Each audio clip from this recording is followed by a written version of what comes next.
Kembali lagi. 4, 3, 2, 1. Pustakawan door the door. Kan belajar gender Islam di KGI itu kan nggak hanya relasi dengan pasangan ya. Kita balik ke buku anak, dengan anak tuh ada juga nggak di situ? Anak itu aku ngambil dari yang paling apa bahasa Maduranya tuh bungkel. Bungkel tuh apa? Bungkel tuh apa, Kak? Paling pucuknya gitu ya, hulunya. Dari hulunya ya. Oke. Itu soal ketauhidan itu tadi, Gil. Ketauhidan itu tuh kan pesan kesetaraannya tidak hanya soal jenis kelamin, tapi seluruh embel-embel nih, mau suku, ras, usia gitu ya, semua lah itu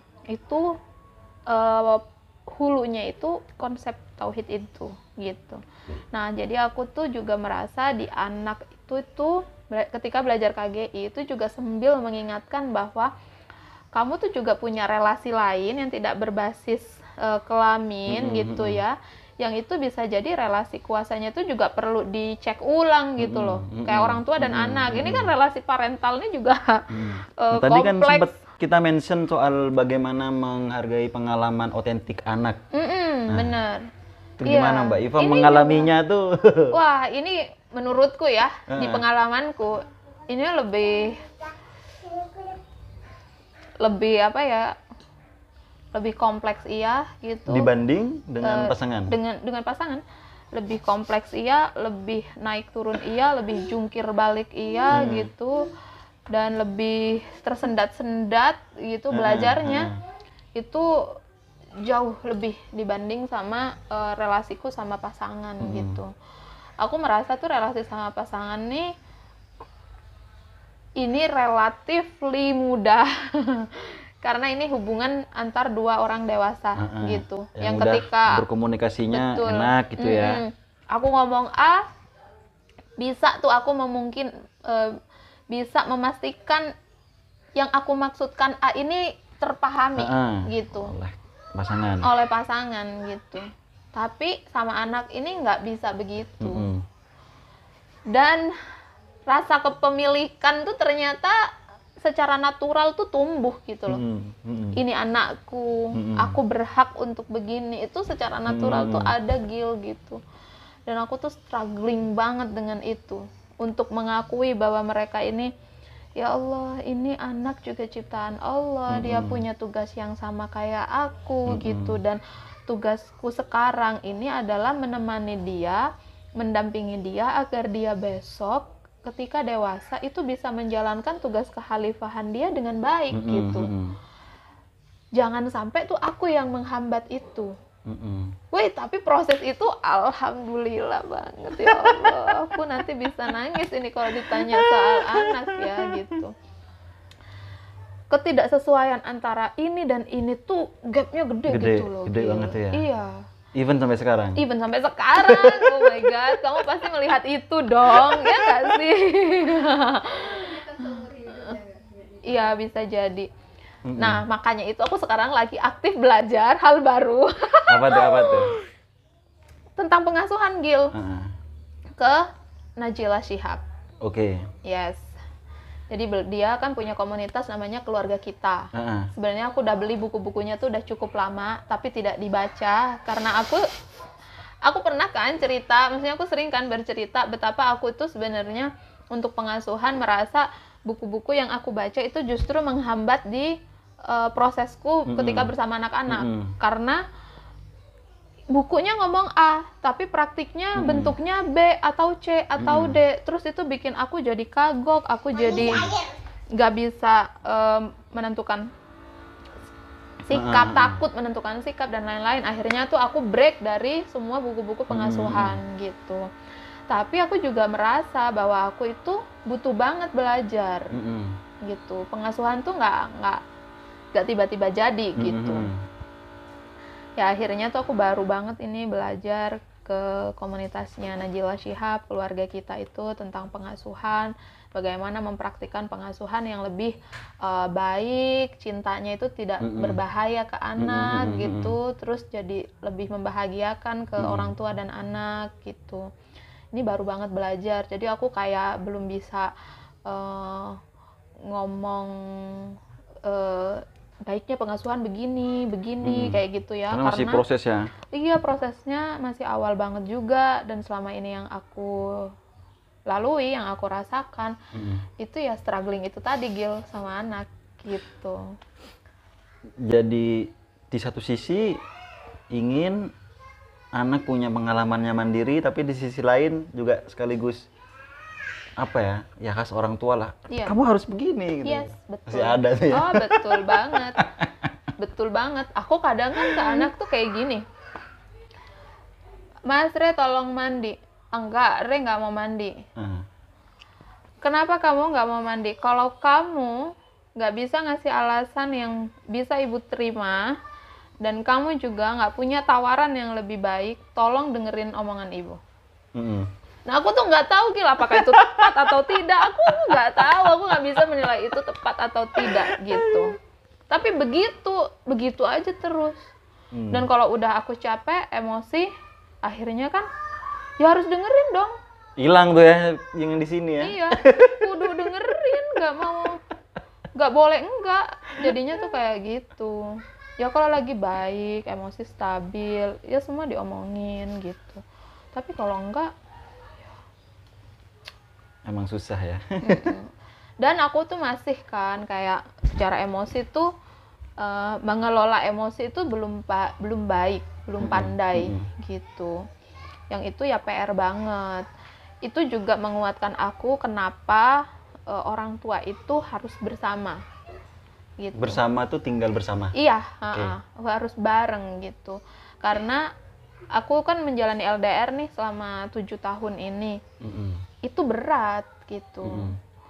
Ketika nggak ada support dari pasangan secara kehadiran fisik, langsung, secara fisik itu jadi berat. Karena berhadapan sama anak-anak itu melelahkan, fisik iya, psikisnya juga iya, emosi juga iya gitu. Nah itu benar-benar perlu tuh kehadiran pasangan. Aku merasakan kan kemarin ketika di tebing, ketika tinggal bareng gitu, itu jadi lebih apa ya, akunya tuh tidak merasa sendiri gitu loh, Gil. Jadi meskipun anak ini lagi rewel, lagi apa, aku nggak ngerasa sendiri. Tapi ketika LDR, aku kan merasa semua tanggung jawab anak tuh ada di aku. Meskipun kadang itu dibantu ya secara fisik sama ibuku gitu ya. Tapi perasaan tidak hadir secara fisik di situ. Gitu. Itu yang bikin aku ini memang harus tinggal bareng gitu. Karena berjauhan juga dengan orang tuanya, itu menurutku juga ada efeknya gitu loh ke anak-anak, yang membuat sama-sama berat. Anak berat ya, aku sebagai ibu berat, ya ini ketemu sama-sama beratnya gitu. Ketika dua-duanya hadir, ya aku merasa tidak sendiri, suami juga merasa tidak sendiri, anak-anak merasa orang tuanya lengkap. Ini jadi lebih ringan lah gitu. Cuman ya itu, ya Allah berat banget. Makanya aku kalau baca statusmu gitu kan, kadang kayak misalnya orang tua tuh misalnya ini loh, ke anak tuh jangan suka marah. Nanti kan kalau udah tua, orang tua butuh anak gitu. Ntar dimarah-marahin juga loh sama anak-anaknya, misalnya yang kayak gitu. Atau aku pernah ya baca statusnya Putut TA. Dia bilang anak itu bisa jadi ruhnya itu lebih tua dari ruh kita, cuman kita dilahirkan duluan aja gitu. Jadi secara sebagai ciptaan Allah gitu, ini sama kita gitu, bisa kayak gitu loh. Bisa aja tuh ruhnya anak ini diciptakan lebih dulu dari kita gitu. Jadi nggak bisa kita itu tidak menghormati anak gitu. Tapi ya Allah, itu kan di alam ideal. Iya. Di realitanya, betul banget gitu. gue tuh nggak marah gitu ya sama anak, terus untuk beneran nerima dia apa adanya. Kalau bahasanya Najila itu kan nerima tanpa drama gitu. Anak tuh diterima aja, jangan sama drama gitu. Lebih fokus ke mengakui apa yang dirasakan anak, terus habis itu apa gitu. Tapi itu kan nggak mudah. Ya Allah. Ya aku nulis status begitu karena belum punya anak aja. Begitu tapi punya ya anak, menurutku kan siapapun tuh bisa lo mengingatkan apapun statusnya. Kamu kan ngomong kayak gitu dari perspektif anak gitu kan. Sih. Nah aku sekarang ketika ditanya kayak gini, perspektifku kan sebagai orang tua. Jadi siapapun tuh bisa mengingatkan dengan perspektif masing-masing gitu. Ya anakku juga mungkin kalau bisa ngomong udah dengan dewasa kan bisa juga lo bilang kayak gitu ke aku gitu. Mungkin aku kan selalu gini ya, ya ketika dia tengkar sama Kila gitu, terus sikap dia tuh ini banget jelek gitu. Kayak misal dia rebutan gitu, ketika Mas tolong ngalah, aku kayak gitu, terus Renya ya udah nih dilempar sama dia tuh. Terus aku kan bilang itu kan sikap yang nggak baik gitu, ngelempar kayak gitu. Adik tuh akan mencontoh yang dia lihat dari kamu, dia akan rekam dan dia merasa bahwa itu udah yang boleh dilakukan. Dia juga akan melempar-lempar ke kamu, dia juga akan marah-marah ke kamu kayak gitu, karena dia akan bercermin Mas gitu. Sedetik berikutnya aku merasa itu juga gitu yang anak lihat dari aku gitu. Mereka juga bercermin gitu. Terus kok dilalahnya besoknya tuh Re bilang kayak gini, adek kan ngerekam Re ya Bu, berarti Re bisa dong ngerekam ibu gitu. Dibalik gitu. Aduh. Terus aku merasa iya bener gitu. Makanya Mas, kita harus bareng-bareng, baik bareng-bareng yuk gitu. Kita saling bantu. Mas Re kalau baik sikapnya, ibu juga bisa banget tuh untuk manage sikap ibu untuk nggak marah gitu. Terus kalau ibu ngomong tuh tolong kamu pertama-tama aku sedang diingatkan gitu, tapi kalau Mas udah nggak dengerin ibu kepancing Mas, aku gitu.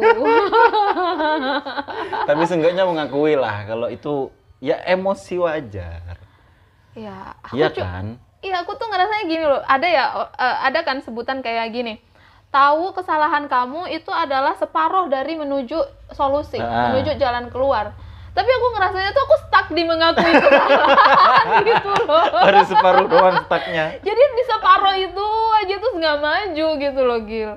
Dan itu kadang takut aku tuh karena berurusannya sama anak-anak ya. Ini juga manusia gitu. Mereka juga akan punya hidupnya masing-masing. Terus mereka akan punya masa depannya sendiri, yang kadang aku tuh selalu takut gimana kalau anak ini tumbuh begini karena pengasuhanku yang nggak bener kayak gitu. Dan itu tuh sering banget aku ceritakan ke Mas gitu. Gimana ya kalau ini karena aku gitu, gimana kalau ini karena aku. Ada kekhawatiran itu ya? Gitu. Ya meskipun Mas tuh selalu menghiburku dengan bilang, jangan selalu berpikir kayak gitu, ketika kamu fokusnya adalah kesalahan di kamu, kamu tuh jadi nggak bisa ngasih yang terbaik ke anak-anak kayak gitu. Itu benar gitu, tapi itu kayak nggak bisa aku hilangin. Ya muncul aja gitu loh Gil, perasaan bersalah itu. Natural aja mungkin itu ya. Ya Lawang, jadi orang tua nggak ada sekolahnya ya. Sekolah seumur hidup. Terakhir Mbak, kan tadi kita udah bahas, waduh panjang lebar banget, dari buku anak, iya loh, ke gender, keluar, aduh kaget aku. Baru nyebut anak. Itu kan semua tadi bisa terjadi, ya harus kita akui lagi. Karena kita punya cukup privilege ya, dari awal bisa mengakses bacaan, berkembang dari situ, dan mengalami peristiwa-peristiwa yang gimana ya aku nyebutnya, kadang juga tidak dialami oleh orang lain, kayak misalnya menikah, bahkan dalam dalam kondisi sama-sama tidak punya kesadaran gender, menikah terus bisa ngomong enak tuh kan belum tentu dialami oleh semua orang gitu. Orang-orang yang tidak atau belum mungkin mendapat privilege itu dan pada akhirnya setidaknya merasakan kalau ternyata nggak enak ya gitu. Ternyata nggak enak ya ada di kondisi yang ya di satu pihak ada yang lebih superior, di satu pihak yang lain ada yang selalu dikendalikan gitu-gitu. Itu jelas nggak enak sih. Semua orang pasti akan mengakui itu.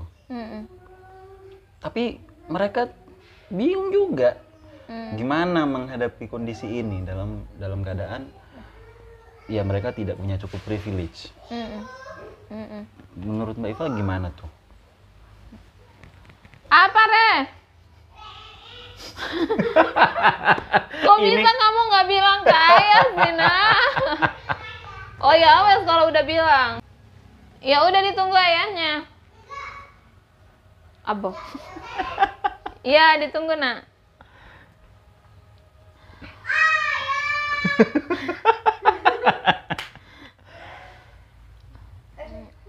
Aku tuh mikirnya ya, emang privilege ini tuh harus dibagi, gitu.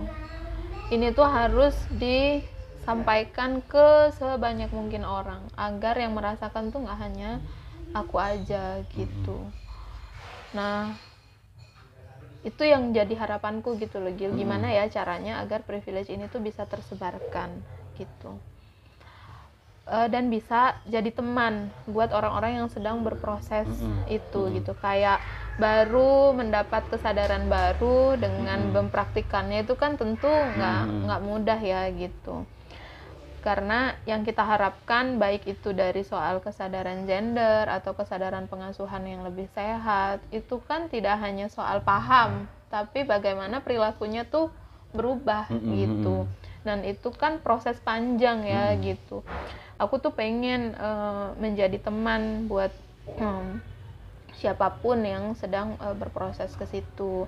Ya aku pikir sih Gil, dengan kita punya Toremaos ya dapur itu kita tuh udah memulai itu loh bareng-bareng gitu. Aku, Amin. Kamu, Raras gitu. Dan semua temen-temen gitu, itu sebenarnya udah saling memulai. Aku tuh seneng banget ya kayak Fai kemarin berbagi gitu soal pengalaman dia dan suaminya gitu ya, yang aku ngerasa ternyata itu membenarkan teorinya Bunur gitu, ketika kita bercerita itu akan dipertimbangkan gitu. Dan Fai itu membuktikan itu tanpa dia sadari loh, karena dia terus-terusan bercerita kan gitu ke suaminya gitu, terus suaminya ternyata mempertimbangkan kondisi Fai gitu. Yang aku pikir itu capaian nggak kecil gitu dalam rumah tangga gitu. Dan aku juga melihat seperti Indina gitu ya, kan kami juga punya tuh kelompok arisan cerita perempuan gitu. Arisan cerita perempuan tuh kan benar-benar berbagi cerita dari sudut pandang perempuan keresahan-keresahan mereka diceritain itu ya. Gitu. Nah, aku tuh melihat betapa pandangan Indina tentang pernikahan itu benar-benar berkembang gitu. Yang membuat kesadaran dia akhirnya juga naik loh levelnya gitu. Itu tuh aku seneng banget gitu, kita bisa saling menjadi teman, menguatkan satu sama lain, baik penguatan di pemikiran gitu ya, juga penguatan di perilaku, progres perilaku aktivitas kesehariannya ya, bagaimana dia menjalani hidup sehari-hari. Ya betul. Nah cuman emang aku mikirnya Toremaos dan Dapur Kultur ini belum cukup, ini harus lebih luas lagi gitu. Gimana caranya juga kita satu sama lain ini Gil yang udah bergabung di Toremaos dan Dapur Kultur itu bisa mengembangkan ke keluarganya sendiri-sendiri pertama kan kayak gitu, ke orang-orang terdekat, ke sahabat terdekatnya gitu. Aku juga diuntungkan ya sekarang punya ruang baru kan di LKKNU itu yang kemudian urusannya nih keluarga kok kok terus tepat banget gitu loh sama concern yang aku punya. Nah ini juga jadi ruang baru di LKK ini kan memungkinkanku juga untuk mengembangkan itu menjadi program yang terstruktur gitu loh, Gil, di LKK itu. Jadi kami itu sedang mengembangkan modul pendidikan keluarga itu untuk keluarga. Untuk yang sudah berkeluarga? Untuk yang sudah berkeluarga, gitu. Nanti tahun depan ini kita akan garap lagi. Ini kan masih modul ya, harusnya nanti dipraktikkan. Tahun depan ini targetnya modul untuk pranikah gitu, untuk anak-anak untuk usia yang mau nikah nih. Tapi pranikah ini bukan untuk yang akan menikah banget gitu, tapi untuk anak SMP, SMA. Jadi sebelum mereka memikirkan pernikahan itu gitu. Ini gimana caranya biar mereka tuh punya kesadaran yang dewasa ketika memasuki pernikahan. Proses menuju pernikahan. Atau paling tidak mereka dewasa dalam menyikapi relasi laki-laki dan perempuan kayak gitu. Ini lagi digarap dan modulnya tuh kalau yang untuk pendidikan keluarga nih udah selesai gitu. Kami pakai mengembangkannya itu dari prinsipnya keluarga maslahah NU gitu, dari PBNU yang itu dikembangkan sama Bu Nur Rofiah, Mbak Alisa Wahid kayak gitu-gitu. Dan ya gitu, isinya secara sederhana ya gitu, bagaimana suami dan istri itu keduanya berperan sama besarnya dalam membina hubungan secara pasangan sebagai partnership dan membina hubungan parental ke anak juga dengan baik gitu. Gitu. Itu mulai jalan tahun depan? Harusnya tahun ini ini karena ini modulnya udah selesai, harusnya siap praktik. Jadi kemarin ini sebelum pandemi pecah lagi kayak gini, itu udah mau uji coba modul itu ke internal NU gitu. Tapi belum akhirnya karena masih pandemi kayak sekarang gitu.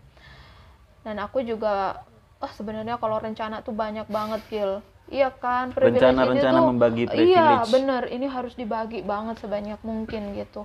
Aku pengen nih mulai arisan itu pengen aku gedein, pesertanya tuh udah lebih banyak gitu. Tapi itu menarik sih, karena di situ kita jadi berpikir bahwa membagi privilege tuh bisa loh dengan cara yang tidak terlalu gede dan muluk-muluk. Iya, cukup bercerita dan mendengarkan. Betul. Ada dan menjadi teman bagi mereka. Betul. Aku juga ternyata itu yang aku pelajari dari arisan. Meskipun aku waktu baru bikin itu nggak membayangkan akan sebegitunya gitu.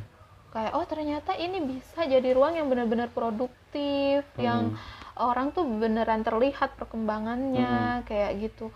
Itu aku awalnya nggak mengira akan begitu. Aku hanya waktu itu bayanganku tuh gini loh. Kasihan perempuan yang nggak punya suami yang bisa jadi tempat curhat. Gitu aja aku tuh. Jadi tempat pelariannya ke situ. Udahlah cerita di kelompok perempuan aja gitu. Kami akan simpan ceritanya, bikin aman, kami nggak akan judgement, kan kayak gitu. Kamu cerita aja.